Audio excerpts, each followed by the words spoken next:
Éclairage sur un sujet de l'actualité économique. Taux de change à l'indicatif à l'interbancaire et au parallèle. Cours des principaux minerais de la RDC, indice des prix à la consommation. C'est dans Jeudi Économie, chaque jeudi à 14 h après les infos. Et sa rediffusion jeudi 20 h. Jeudi Économie, émission présentée par Eric Ambago. Bonjour chers auditeurs, bienvenue à votre magazine hebdomadaire Jeudi Économie. Vous connaissez les rubriques, taux de change à l'indicatif à l'interbancaire et au parallèle. Vous aurez le cours des principales matières d'exportation du pays, le panier de la ménagère et un invité pour commenter un sujet de l'actualité économique.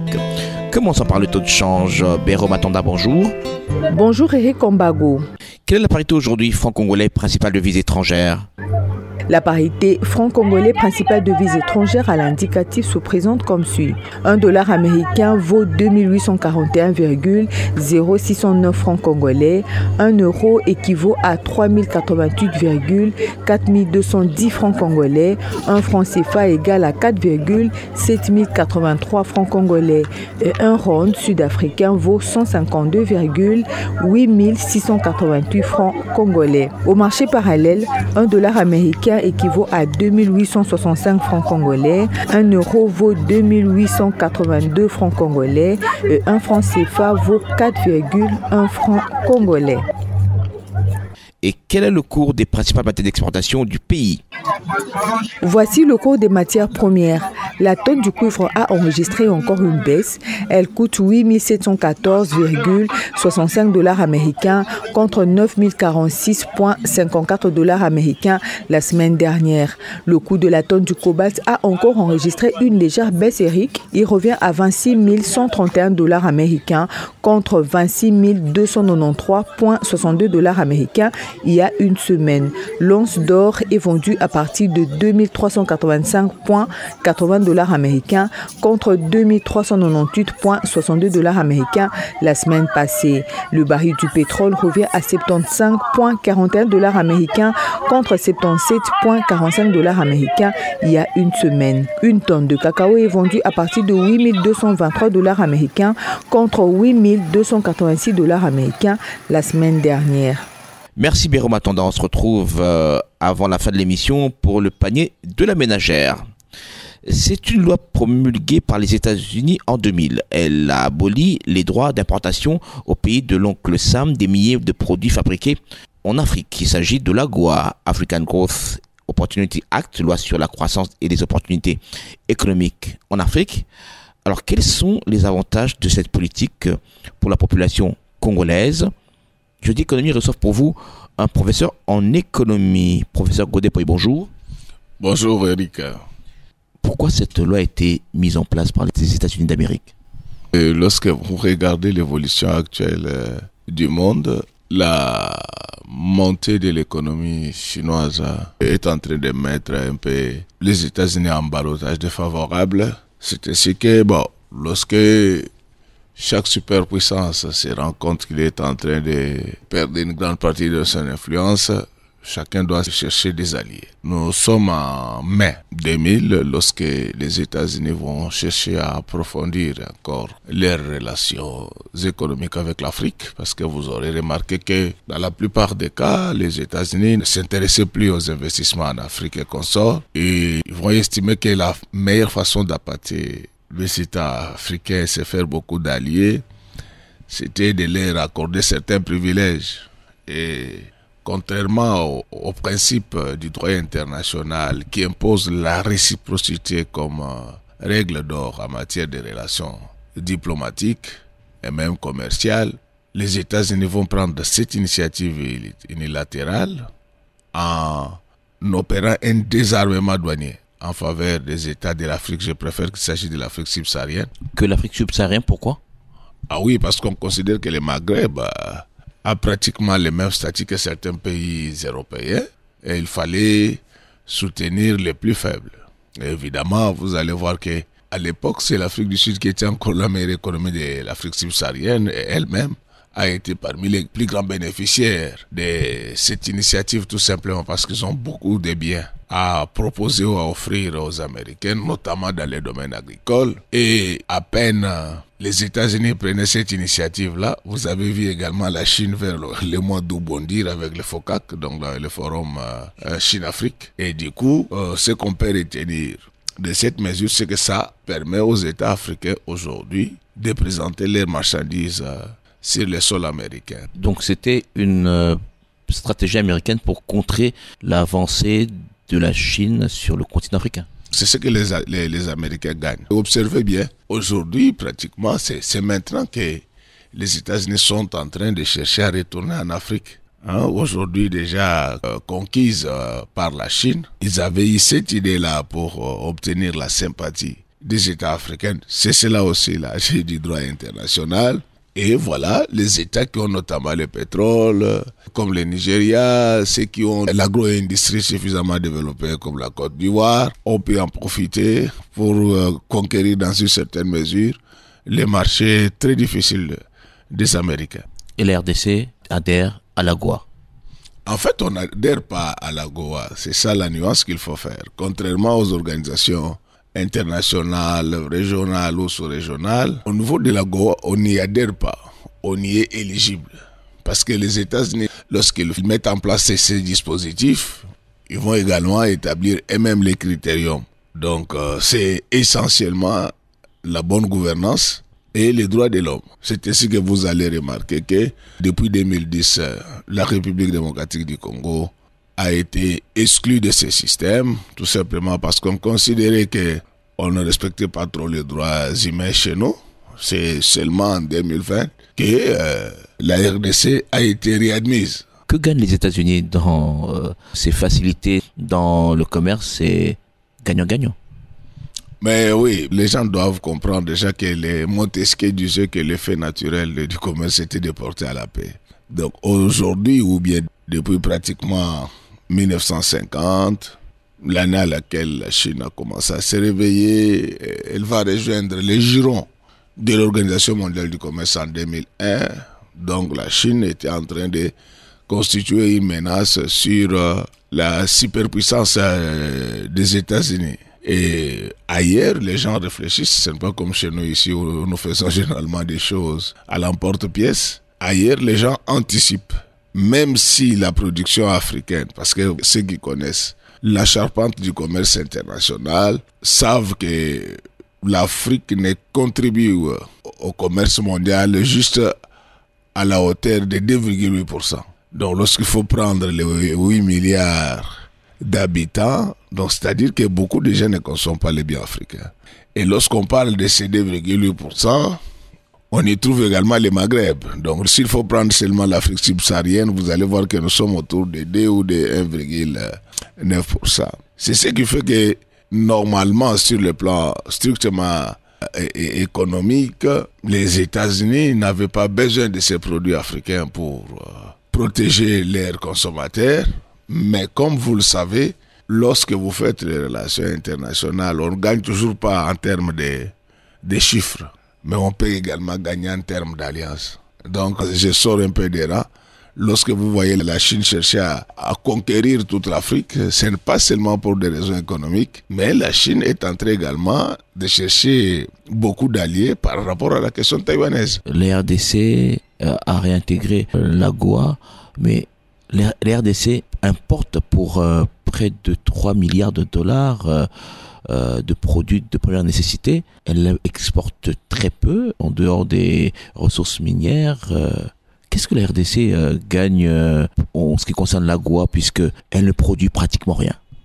Oui. Donc vous allez constater par exemple que lorsqu'il faut parler des importations et des exportations de la RDC face aux États-Unis d'Amérique, nous sommes pratiquement les pays qui n'ont pas beaucoup de transactions commerciales avec les États-Unis. À l'importation, en 2019 par exemple, on était à pratiquement autour de 100 millions de dollars.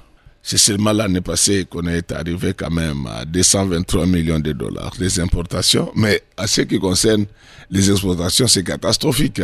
Parce que depuis 2019, nous sommes à moins de 10 millions de dollars. Et là, lorsque vous lisez les statistiques du négoce international, vous allez constater que c'est essentiellement les objets d'art que les gens prennent en termes de cadeaux, quelques échantillons en termes de café, cacao.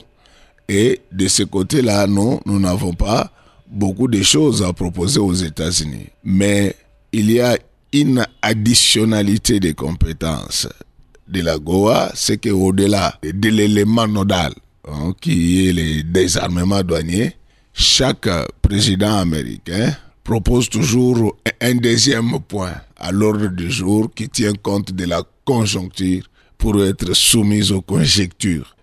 C'est notamment pendant ces forats que les gens parlent des investissements des États-Unis dans leur pays. Et pourquoi la réunion dès l'année prochaine, donc au mois de juillet, qui va se tenir en RDC, s'avère cruciale pour nous. Pourquoi?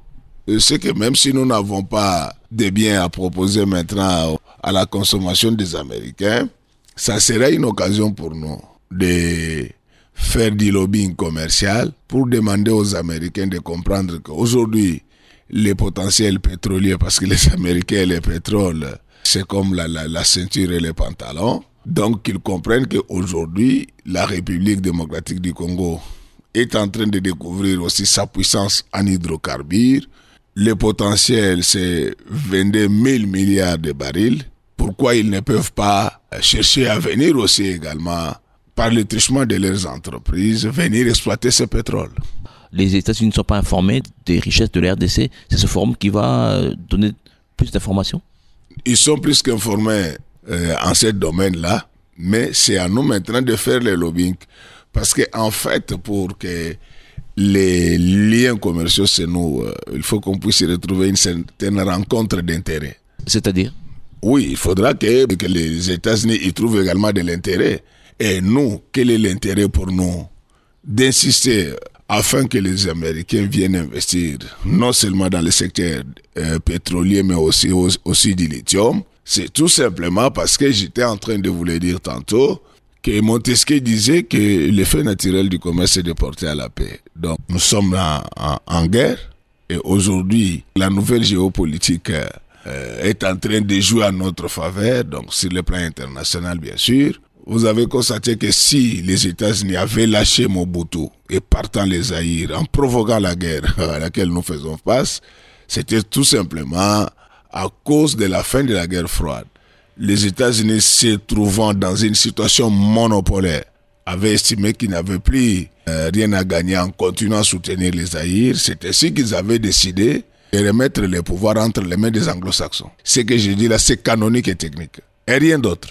Qu'on ne vous dise pas qu'il y a l'armée d'un petit pays qui peut importuner les grands Congo. Parce que j'entends souvent lorsque les gens parlent de Noé FARDC, ils en parlent avec mépris. Cette armée mérite respect parce qu'elle a combattu contre le monde entier. Comment le monde entier? Les États-Unis ne sont pas sur place, c'est le Rwanda qui se bat contre la RDC. Votre invité, c'est l'un des premiers brevetés Chest. À l'époque où c'était encore gratuit avec une rigueur inexplicable. La force de toute armée, c'est d'abord sa logistique. Et donc, lorsque vous avez une bonne logistique, lorsque vous voyez tout ce qu'il y a comme coopération avec le Rwanda, les fonds monétaires envoient autant de millions, c'est en fait une façon indirecte de soutenir cette armée-là. Et on ne l'a pas fait seulement avec le Rwanda. Ceux qui connaissent l'histoire du maréchal Mobutu et du Grand Zaïre, ils se souviendront qu'à l'époque où nous avions également les soutiens des Américains quand on contrôlait toute l'Afrique centrale, les États-Unis et consorts soutenait également la République du Zaïre par la coopération financière qui était à la fois bi- et multilatérale. Il y a eu beaucoup de dons qu'on accordait au Zaïre. Ce n'était pas en fait seulement pour soutenir son développement, c'était également une façon de venir en appui à son armée. C'est ainsi que vous allez voir que c'est nous qui avons sauvé les Tchad. Parce que quand on parle de notre armée, les gens ne connaissent pas ce que ça représente. Dans le conflit contre la Libye, c'est l'armée zaïroise qui était venue au secours du Tchad. Nous-mêmes, plusieurs fois, on a contrôlé, on a installé les chefs d'État en Afrique centrale. Ça ne dédonne pas la RDC parce que les États-Unis ont eu à faire face à des échecs dans leur parcours. La baie du Cochon, ils ont perdu à Cuba, ils ont perdu au Vietnam. La RDC, même seule, aurait pu également faire douter les États-Unis ou le Rwanda soutenu par toutes ces armées étrangères. Bon, d'abord, il faut relativiser. Lorsque vous parlez des échecs qu'on sort des États-Unis, il faut relativiser tout ça. Et que lorsqu'on parle de l'échec, c'est généralement la non-atteinte des objectifs dans les délais. Donc c'est ce qu'on est en train de vivre avec la Russie. La Russie estimait que dans 3 jours, elle pouvait déjà neutraliser l'Ukraine, mais là nous entrons dans la 3e année. Ça, ce sont les réalités des guerres. Ce que vous devez comprendre, c'est que la République démocratique du Congo, ce n'est pas le Cuba, ce n'est pas le Vietnam. J'entends souvent les gens être très mal informés scientifiquement qui disent mais vous voyez le Sénégal est très stable, il n'y a jamais eu de coup d'État au Sénégal, pourquoi seulement ici il s'attaque aux politiciens congolais? J'ai dit mais monsieur, parlez de ce que vous connaissez. Qu'est-ce que le Sénégal a dans son sous-sol pour qu'il puisse attirer la curiosité des grands du monde? Les maréchal Mobutu, lorsqu'il disait que ce n'était pas facile d'être les Zaïre, et c'était de la philosophie, mais moi je vous dis ce n'est pas facile d'être la RDC. Nous détenons l'uranium, nous détenons le lithium. On ne va pas nous laisser comme ça en paix parce que nous risquons de détruire le monde. Ceux qui ne connaissent pas l'économie des guerres, comment ça a évolué. L'RDC est au courant de toutes ces menaces, mais elle n'a pas pris les dispositions pour faire face à ces menaces. C'est pour cela que je vous dis, nous devons nous battre contre le copinage d'État. C'est-à-dire? Contre le vol des biens de l'État et contre la haine infra-étatique. Ça veut dire tout simplement que l'heure est arrivée pour que la méritocratie puisse remplacer l'impéritie dans notre pays. L'heure est arrivée pour que l'intempérance soit remplacée par l'intelligence. Je ne dis pas moi que je suis intelligent, mais nous devons faire très attention lorsque nous désignons nos ministres, nos DG, nos directeurs, nos secrétaires généraux. La méritocratie doit être impérativement au rendez-vous parce que l'émergence passe par l'intelligence. L'essentiel de l'exportation de l'RDC en termes de produits miniers, c'est vers la Chine. Pourquoi les États-Unis ne constituent pas une direction pour les entreprises, les sociétés minières congolaises ou les sociétés minières? La Chine a été transformée en atelier du monde. Et lorsqu'on parle même des exportations chinoises, il ne faut pas penser que ce sont seulement les exportations des Chinois. Aujourd'hui, la Chine a été transformée en atelier du monde. Tous les grands pays y ont installé leurs multinationales. Donc c'est plus facile d'amener des intrants directement à l'atelier que de les amener au marché.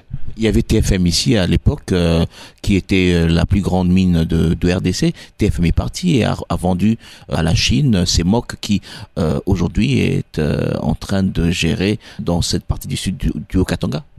Bon, ce qu'il faut retenir, c'est que de manière générale, les Américains n'aiment pas investir là où il y a la corruption. Donc c'est dans leur culture. Les Américains, partout où il y a une corruption à grande échelle, ils n'aiment pas intervenir. Mais pourtant, chez eux aussi, il y a des cas de corruption qui sont des scandales observés là-bas aussi. Pas dans les mêmes proportions que chez nous ici. Sortez sur la rue ici, vous allez voir les policiers de roulage exiger une salutation amicale. Et vous savez comment ils appellent ça? Mbotelikaso. Et ça se passe à ciel ouvert, ça n'étonne personne. Allez dans nos écoles aujourd'hui, de la maternelle au post-doc. Et d'ailleurs, je profite de cette occasion pour dénoncer le bradage des thèses de doctorat en RDC, où aujourd'hui les TFC, dont les travaux de fin cycle, sont transformés en thèse sans thèse, contre l'argent. Tous les politiciens viennent devenir professeurs d'université. Tous les cadres d'entreprise là qui sont dans des grandes sociétés cherchent à devenir professeurs d'université. Et si rien n'est fait, dans 5 ans, la République démocratique du Congo sera le premier pays producteur de professeurs ignares. Mais ce sont les professeurs qui doivent protéger leur corporation. Non, naturellement, la grande difficulté, c'est laquelle? Ces histoires-là, c'est plus dans des universités périphériques. Donc, vous ne les trouverez pas chez les catholiques.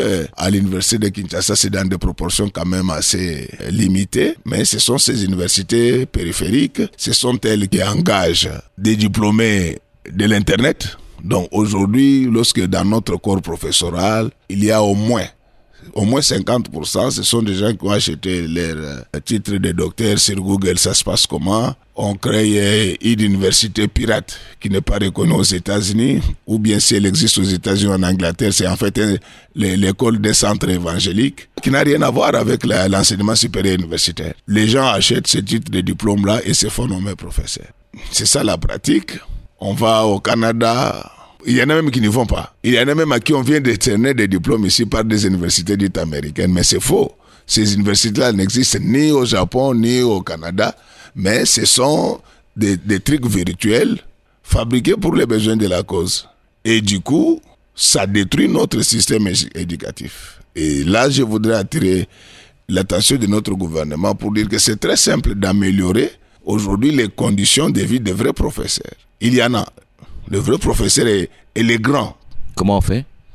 C'est très simple. Il faut élaguer de la liste de la paie tous ces faussaires. Et ces faussaires, il faut élaguer leur nom de la liste de paie des vrais professeurs. L'argent récupéré servira à augmenter la rémunération des vrais professeurs parce que la RDC en a. Je ne dis pas que moi je suis plus intelligent que les autres, mais je demande à ceux qui veulent devenir professeurs de suivre les cursus parce que en fait, le professeur, ce n'est pas les titres, c'est ce que tu sais en faire.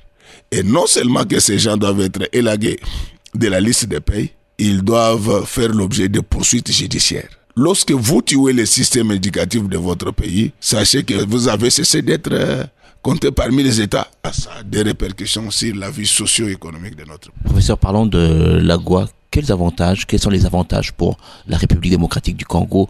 Je vous ai dit que ce qui nous intéresse, nous, pour le moment, c'est ce que Montesquieu disait, que l'effet naturel du commerce, c'est de porter à la paix. Donc, les États qui commercent ne s'agressent pas. Alors, avec maintenant les retours de la guerre froide, nous devons faire du management situationnel. C'est-à-dire que lorsque le forum va se tenir ici, à ce moment-là, on va faire un lobbying pour que les sociétés américaines viennent s'installer ici en exploitant notre pétrole.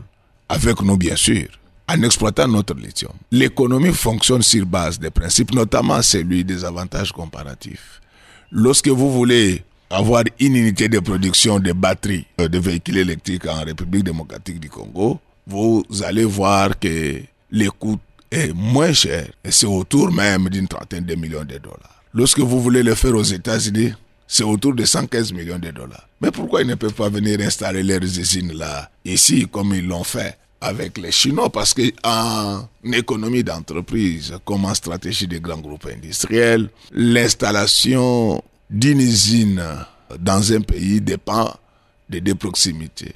La proximité des intrants et la proximité du client. Donc, qu'ils viennent, nous avons suffisamment de matières premières et nous sommes un allié de taille. La République démocratique du Congo est détonatrice de l'arme nucléaire. C'est nous, en 1945, les premiers tests de l'arme nucléaire a été effectué par les États-Unis au Japon grâce notamment à l'uranium du Congo. Et il est surprenant que ceux qui ont fourni la matière première principale à la fabrication de l'arme nucléaire, aujourd'hui, ne produisent que des lance-pierres. Oui, mais l'RDC aussi n'exporte pas l'uranium comme le Niger et les autres pays de l'Afrique de l'Ouest. C'est pourquoi il faut trouver vraiment un terrain d'entente avec les Américains pour que cette opération soit encadrée, parce que l'uranium, c'est la mort.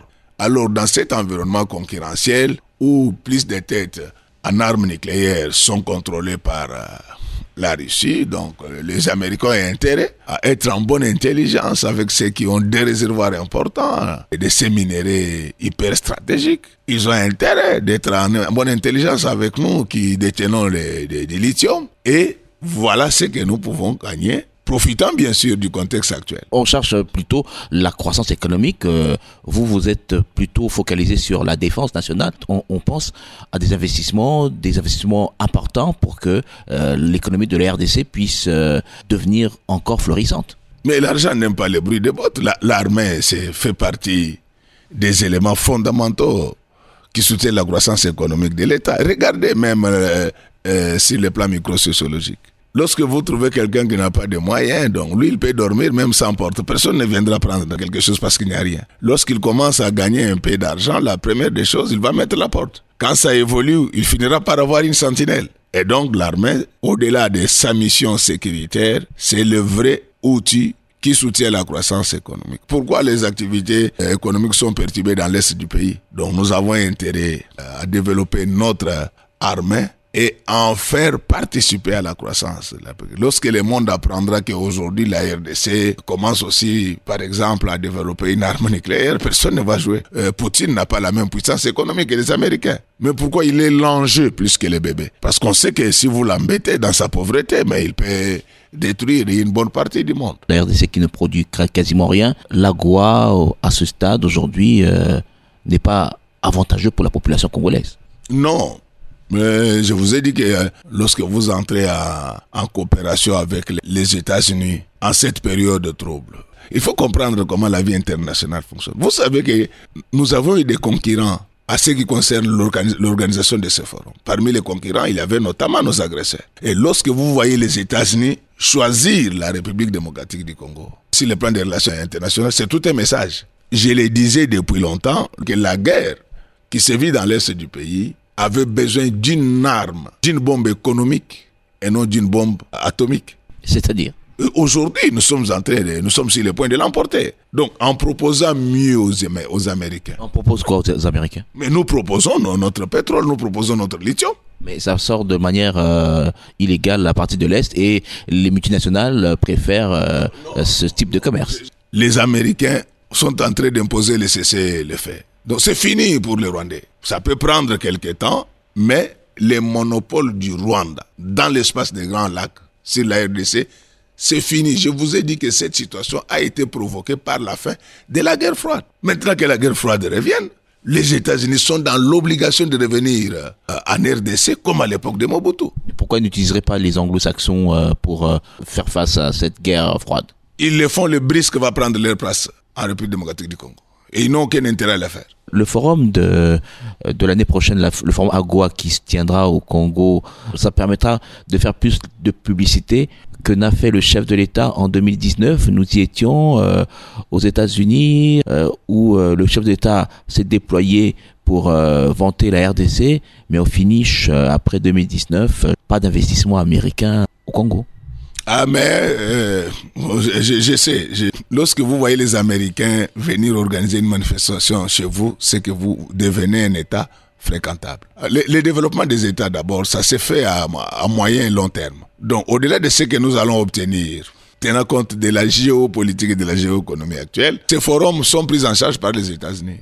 Il y a un budget et ce budget-là va contribuer notamment parce que tout se fera, le financement se fera en devises, ça va augmenter quand même encore le volume de nos coussins en devises. Qu'est-ce que la francophonie a apporté à la RDC?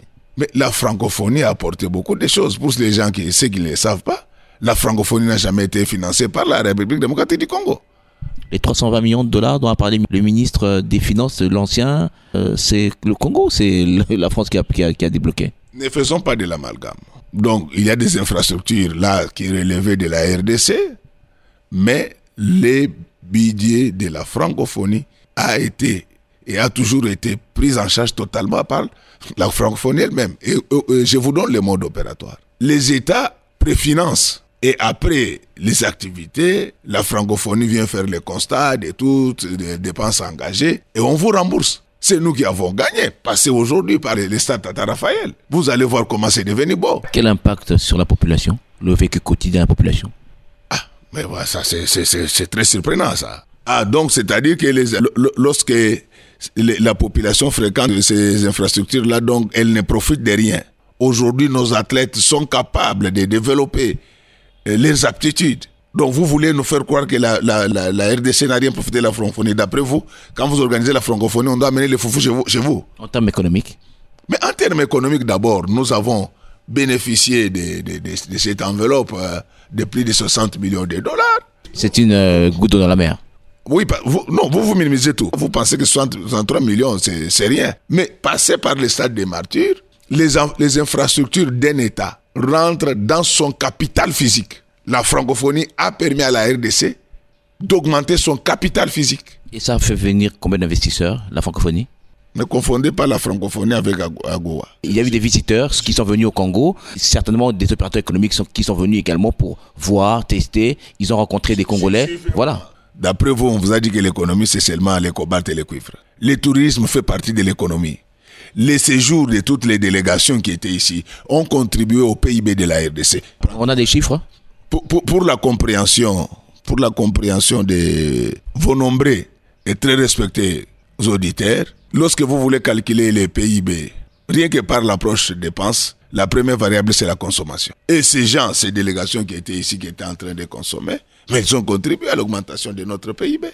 Professeur, il y a eu plutôt appel d'offres. Ce sont des compagnies étrangères qui ont préparé pour les athlètes. Nous avons expliqué pourquoi les compagnies étrangères étaient ici. Il fallait nourrir des milliers de personnes en une seule journée. Quel est cet hôtel, ces restaurants qui n'ont au Congolais, qui avaient des infrastructures cuisinières, parce qu'il y a en cette matière-là, ce sont des cuisines industrielles. Donc les dividendes vont rentrer dans ce pays, le pays de cette société qui a été appelée en sous-traitance. Et évitons de ne parler qu'à mal de notre pays. Il ne faut pas débiter de ce genre de choses. Je sais que vous êtes en train de me provoquer. C'est dans vos habitudes d'ailleurs. Tout ce qui a été importé, c'était juste la cuisine industrielle. Mais les repas étaient achetés ici localement. Vous savez qu'aujourd'hui, avec les infrastructures nées de la francophonie, nous pouvons organiser d'autres manifestations. Et ça fait partie de ce qu'on appelle en géopolitique, le vertige géopolitique des États, dans son aspect rayonnement. Vous savez, hier, j'étais à l'université de Kinshasa. Passer à l'HEC, donc l'ex-IEC, Gombe. Haute école du commerce. Passez. Voyez les infrastructures. Hier, j'étais à l'université de Kinshasa. Bon, là-bas, comme c'est grand, donc on est en train de réflexionner progressivement. Mais passez au Home 20, vous n'êtes pas très complexé par rapport aux amis d'Harvard. Vous vantez les infrastructures, mais à côté des populations qui croupissent dans la misère, 25 millions de personnes qui vivent dans une insécurité alimentaire. C'est pour cela que je combats les voleurs. Avec l'AGOA, la population congolaise verra ses conditions de vie s'améliorer? Ça va contribuer à l'amélioration. Donc il n'y a pas une seule activité qui va résoudre tous les problèmes, mais c'est la sommation de ces activités qui vont nous aider à aller de l'avant. Quand on parle d'exportation des produits congolais vers les États-Unis, il n'y en a pas beaucoup. Il faudra également faire attention à la qualité, à la compétitivité des produits congolais. Mais c'est ça l'avantage, ça va nous donner le goût du beau et l'amour du travail acharné. C'est ce qui nous manque. Est-ce que l'AGOA profite sur le plan économique à la RDC plus que FOCA, TICA, tout ça, japonais, chinois?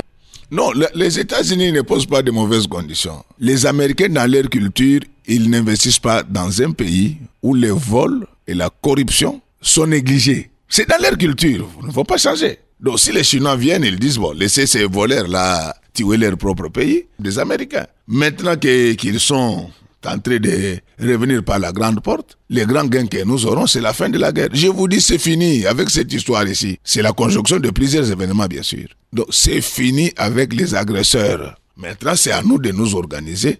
Je vous pose la question.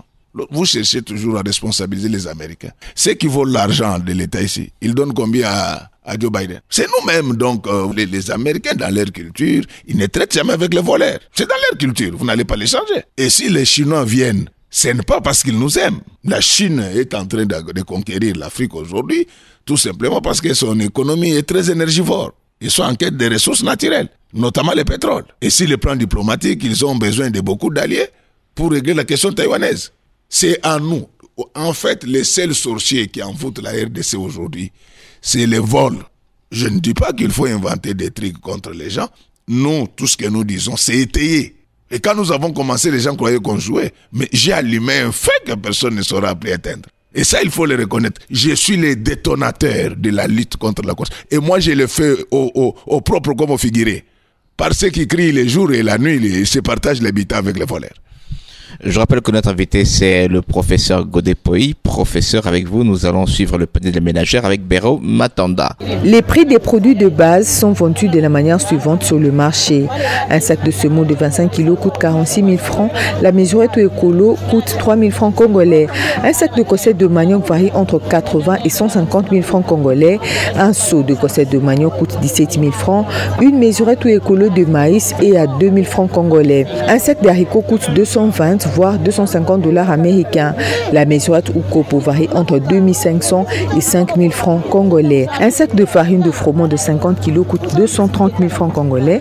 La mesurette écolo est à 4 500 francs congolais. Un sac de sel revient à 23 000 francs. La mesurette écolo coûte 3 000 francs congolais. Un carton de gésier coûte 72 000 francs et le kilo est à 7 500 francs congolais. Un carton de viande de bœuf coûte 125 $ américains et le kilo varie entre 18 et 20 000 francs congolais. Un carton de poulet sans emballage ou poulet nu coûte 70 000 francs congolais. Un carton de poisson mungusu coûte 85 000 francs. Le kilo est à 9 000 francs congolais. Une rame de chinchard coûte 75 000 francs et le kilo est à 8 000 francs. Un carton de foie est à 49 000 francs. Un carton de cuisse de poulet coûte 58 500 francs et le kilo est à 6 500 francs congolais. Un carton de poisson golo est vendu à 66 000 francs congolais. Un kilo de queue de bœuf ou mikila est à 25 000 francs. Un carton de poisson salé revient à 65 $ et le kilo est à 22 000 francs congolais. Un carton de tripes coûte 90 000 francs, le kilo est à 10 000 francs congolais. Un carton de rognon revient à 55 000 francs. Une botte d'oseille coûte 500 francs, celle de zamarante coûte 2 000 francs, celle de feuilles de manioc se vend à partir de 3 000 francs congolais. Une orange varie entre 500 et 1 500 francs congolais. Un tas de bananes plantains varie entre 3 000 et 7 000 francs. Une pastèque varie entre 3 000 et 20 000 francs congolais, c'est selon la grandeur. Un tas de patates douces coûte 2 000, 3 000 ou 5 000 francs congolais. Un plateau d'œufs coûte 18 000 francs congolais. Un pain se vend à partir de 200 francs dans les boulangeries artisanales. Un sac de braises varie entre 50 et 70 000 francs congolais. Merci Béro Matanda, on vous retrouve la semaine prochaine avec vos différentes rubriques. Alors professeur, on amorce l'atterrissage. Rapidement, quelques questions avant de nous séparer. Vous êtes en vacances parlementaires, vous êtes député national. Les vacances parlementaires, vous avez rencontré la base, elle vous a déjà présenté ses doléances par rapport à Kinshasa sale, Kinshasa insécurité, Kinshasa embouteillage. Non, moi ma base ne fait que me féliciter. Pourquoi ? J'ai eu une grande délégation, donc c'est dimanche que j'ai reçu. Ils m'ont dit maintenant nous comprenons que vous êtes un grand visionnaire. Lorsque vous disiez qu'on volait l'argent dans ce pays, ils ont vu comment la saleté se consolide. Et moi j'ai dénoncé ces choses bien avant. Et vous avez proposé une thérapie au niveau de l'Assemblée nationale ? Oui, donc les gens doivent savoir que d'abord l'Assemblée nationale n'a pas encore commencé à fonctionner de manière optimale.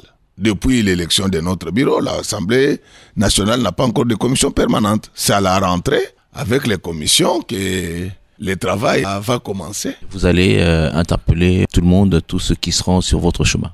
Vous aurez de mes nouvelles. Je suis un habitué. Godé-Poy, c'est lui le détonateur de la lutte contre la corruption dans ce pays. Très modestement.